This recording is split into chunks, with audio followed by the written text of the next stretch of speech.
दोस्तों, जब भी हम इंसान इस विशाल का एक खूबसूरत आसमान की ओर देखते हैं तब हमारे दिमाग में एक अहम सवाल पैदा होता है। ये सवाल ये है कि क्या हम इंसान इस पूरे कायनात में अकेले हैं? क्या हमारी धरती जैसी ही खूबसूरत और जीवन को अपने सतह पर पनाह देने वाली एक भी प्लेनेट नहीं है? और अगर हाँ, तो इतना बड़ा कोइंसिडेंस आखिर कैसे हो गया? या फिर क्या एलियंस हमारे आसपास ही है और हम इन्हें देखकर भी नहीं पहचान पा रहे हैं? एलियन लाइफ से जुड़े ऐसे सवाल हमें हमेशा परेशान करती है, लेकिन नासा सवाल पूछने से ज्यादा उनके जवाब ढूंढने में फोकस करती है। इसीलिए उन्होंने एक नए प्लैनेट हंटर का आविष्कार किया है, क्योंकि उन्हें पता है कि एलियन लाइफ ढूंढने से पहले एक ऐसे प्लैनेट को ढूंढना ज्यादा जरूरी है जो कि ऑर्गेनिक लाइफ को पनाह देने में सक्षम हो। इस नए प्लैनेट हंटर का नाम है टेस, और आज की इस वीडियो में मैं आपको बताने वाला हूं कि टेस कैसे एलियंस और धरती जैसे दिखने वाले ग्रहों का जल्द ही हम इंसानों से मुलाकात कराने वाली है। तो आज की इस वीडियो को बिल्कुल एंड तक जरूर देखना। तो हेलो गाइस, मैं कौशिक और चलिए शुरू करते हैं आज के इस नए एपिसोड को। दोस्तों, नए इन्वेस्टर्स कभी-कभी बिना किसी नॉलेज के स्टॉक मार्केट में अपना पैसा इन्वेस्ट कर देते हैं, जिससे उन्हें बहुत बार लॉस हो जाता है। उन्हें पता नहीं होता कि कब क्या बाय करना चाहिए और कब क्या सेल करना चाहिए। जो भी नए इन्वेस्टर्स होते हैं उनका मेन फोकस प्रॉफिट कमाने पे होना चाहिए, ना कि ब्रोकरेज बचाने पे। अगर आपको भी स्टॉक मार्केट में इन्वेस्ट करना है तो आपके पास सबसे पहले डीमेट अकाउंट होना चाहिए। मोतीलाल ओसवाल पे आप फ्री में डीमेट अकाउंट ओपन कर सकते हो। मोतीलाल ओसवाल इंडिया की one of the best brokerage companies में से है और यहाँ 0 अकाउंट मेंटेनेंस चार्ज है। मोतीलाल ओसवाल एक बहुत ट्रस्टेड ब्रांड है और इसे एस्टैब्लिश होकर 30 साल से भी ज्यादा हो चुके हैं with 10 lakh plus customers. Motilal Oswal आपको एक पर्सनल स्टॉक एडवाइजरी भी देता है, जो आपको ये बताता है कि कब क्या बाय करना है और कब क्या सेल करना है। मोतीलाल ओसवाल इंडिया की फर्स्ट कंपनी है जिन्होंने एक ही ऐप में मल्टीपल प्रोडक्ट्स लॉन्च किए हैं। ये बहुत ही इजी एंड सिंपल है यूज करने के लिए। इस ऐप में educational videos, readymade mutual fund portfolios और यूएस मार्केट में इन्वेस्ट करने का ऑप्शन भी है, एंड और भी बहुत सारे नए फीचर्स जो आपको किसी और ऐप में नहीं मिलेंगे। मोतीलाल ओसवाल आपको 3000 रुपए का डिस्काउंट कूपन और 1000 रुपए ब्रोकरेज का कैशबैक भी देता है। ये बहुत ही safe and secure trading platform है। आप कंप्यूटर और मोबाइल दोनों से ही ट्रेडिंग कर सकते हैं। डीमेट अकाउंट ओपन करने के लिए आपका पैन कार्ड, आधार कार्ड और बैंक प्रूफ लगेगा। तो लिंक नीचे डिस्क्रिप्शन में दिया हुआ है, तो उस पर क्लिक करो, अपना नाम, फोन नंबर और सिटी डालो और अपना ऑनलाइन डीमेट अकाउंट ओपन करो। दोस्तों, आज के समय हम इंसान रात के आसमान को जिस नजरिए से देखते हैं उससे कई दफा अलग नजरिए से हमारी अगली जनरेशन रात के आसमान को देखने वाली है। वो आसमान में देखकर ऐसे तारों की तरफ इशारा करेंगे जिनमें एलियन स्पीसीज बसते हैं, और इन सब का पूरा श्रेय जाने वाला है नासा के लेटेस्ट स्पेस मिशन टेस को। ट्रेस यानी कि ट्रांजिटिंग एक्सोप्लैनेट सर्वे सैटेलाइट 18 अप्रैल 2018 को नासा ने अपने इस नए प्लैनेट हंटर को आउटर स्पेस में लॉन्च किया था। इस वक्त जब आप ये वीडियो देख रहे होंगे, उसी दौरान टेस भी उन सभी एक्सोप्लैनेट का शिकार कर रही होगी जो बिल्कुल हमारी धरती की तरह ही दिखती है और काम करती है। और किसे पता कि शायद इन्हीं एक्सोप्लैनेट्स में हमारे और आपके तरह वॉकिंग टॉकिंग एलियन स्पीसीज भी रहते होंगे। ऐसा तो सोचने में ही कितना ज्यादा अमेजिंग फील होता है ना? एक्सोप्लैनेट्स के बारे में तो आप जानते ही होंगे। सोलर सिस्टम के बाहर कोई भी प्लैनेट जो किसी भी स्टार को ऑर्बिट करता है उसे ही हम एक्सोप्लैनेट कहते हैं। हमारी धरती और सोलर सिस्टम के दूसरे ग्रहों की तरह ही और भी कई सारे प्लैनेट्स हमारे ब्रह्मांड में एग्जिस्ट करती है। इसका पता हमें साल 1995 में ही लग गया था। अक्टूबर 1995 में एस्ट्रोनॉमर्स माइकल मेयर और डिडियर क्वालोज ने पहली बार एक ऐसे प्लैनेट को खोज निकाला था जो कि सूरज के जैसे एक स्टार के चारों ओर एक फिक्स्ड ऑर्बिट में रिवॉल्व कर रहा है।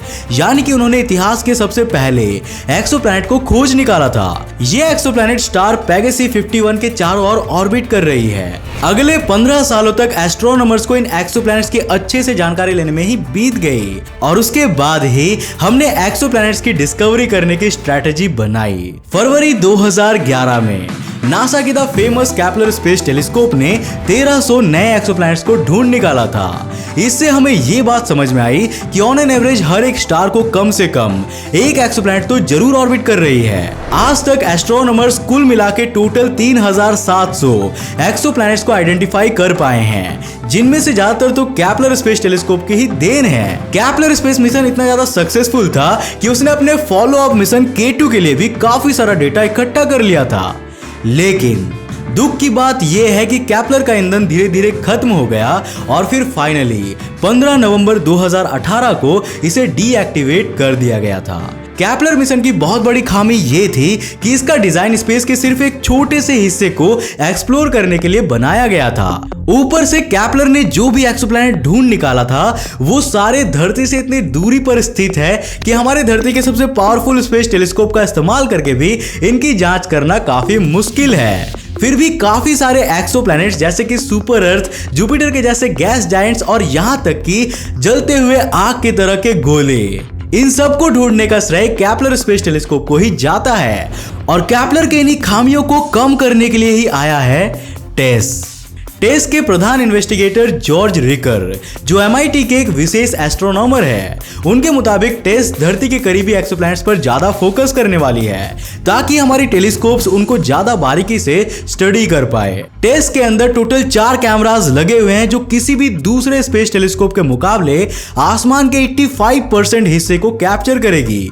ये केपलर के फील्ड के मुकाबले 350 गुना ज्यादा बड़ा है।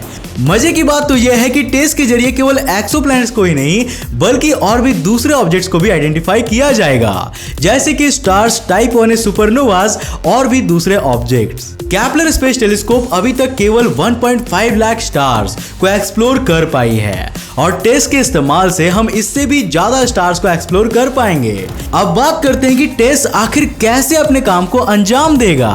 टेस एक ऐसे मैकेनिज्म को फॉलो करता है जिसमें इंडिविजुअल स्टार्स के ब्राइटनेस को स्टडी करके नए एक्सोप्लैनेट्स को खोजा जा सकता है, जैसे कि एक लाइट कर्व। अगर हम एक स्टार से एमिटेड लाइट को एक मैथमेटिकल कर्व के फॉर्म में स्टडी करेंगे तब हमें उस कर्व में कुछ स्पेसिफिक पॉइंट्स मिलेंगे जहां स्टार से निकली लाइट थोड़ा डिम या फिर थोड़ा कम हो जाएगा।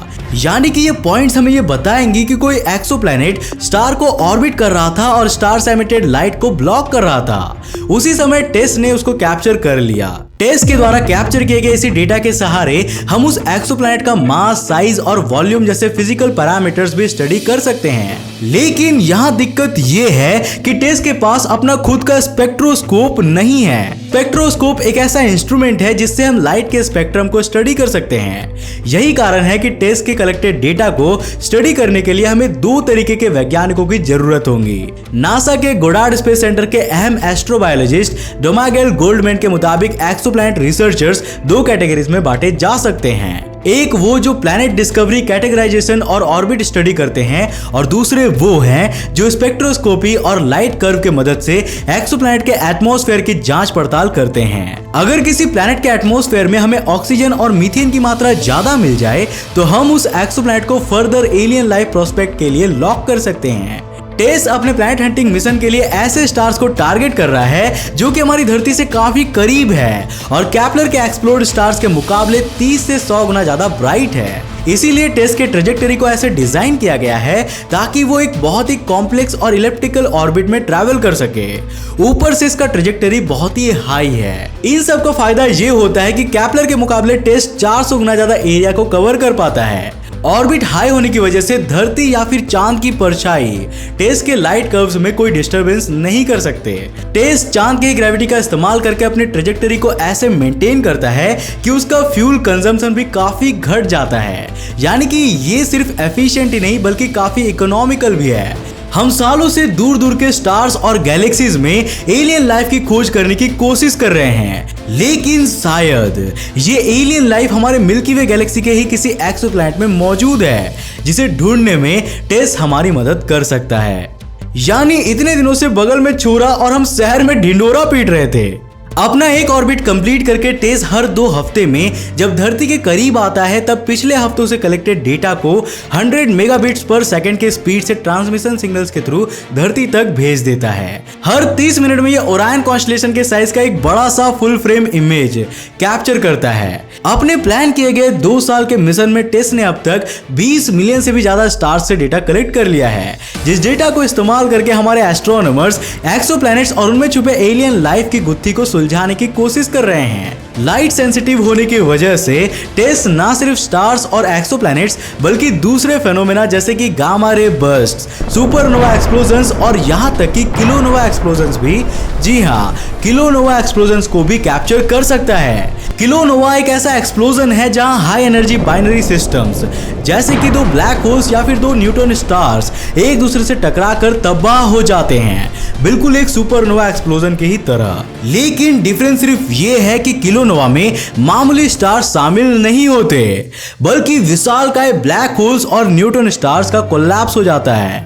अगस्त 17, 2017 में एक बहुत ही विशालकाय न्यूट्रॉन स्टार मर्जर हुआ था। यह इतिहास का पहला ऐसा ऑब्जर्व्ड फेनोमेनन था जिसमें ग्रेविटेशनल वेव्स को डिस्कवर किया गया था। टेस्ट को भी इसी फेनोमेनन को स्टडी करने के लिए इस्तेमाल किया जा रहा है।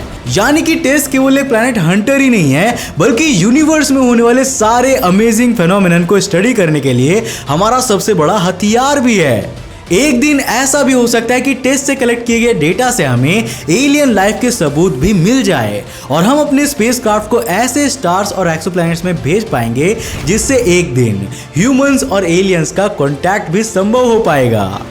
दूसरे स्टार्स तक ट्रैवल करने वाली टेक्नोलॉजी तब तक हम इंसान डेवलप कर पाएंगे या नहीं, ये तो मैं नहीं कह सकता, लेकिन हाँ, टेस्ट हमें आने वाले सालों में बहुत ही धमाकेदार खोज करके देने वाली है। और मैं ये दावे के साथ कह सकता हूं कि एक दिन हम इंसान एक्स्ट्रा टेरेस्ट्रियल लाइफ को जरूर ढूंढ निकालेंगे।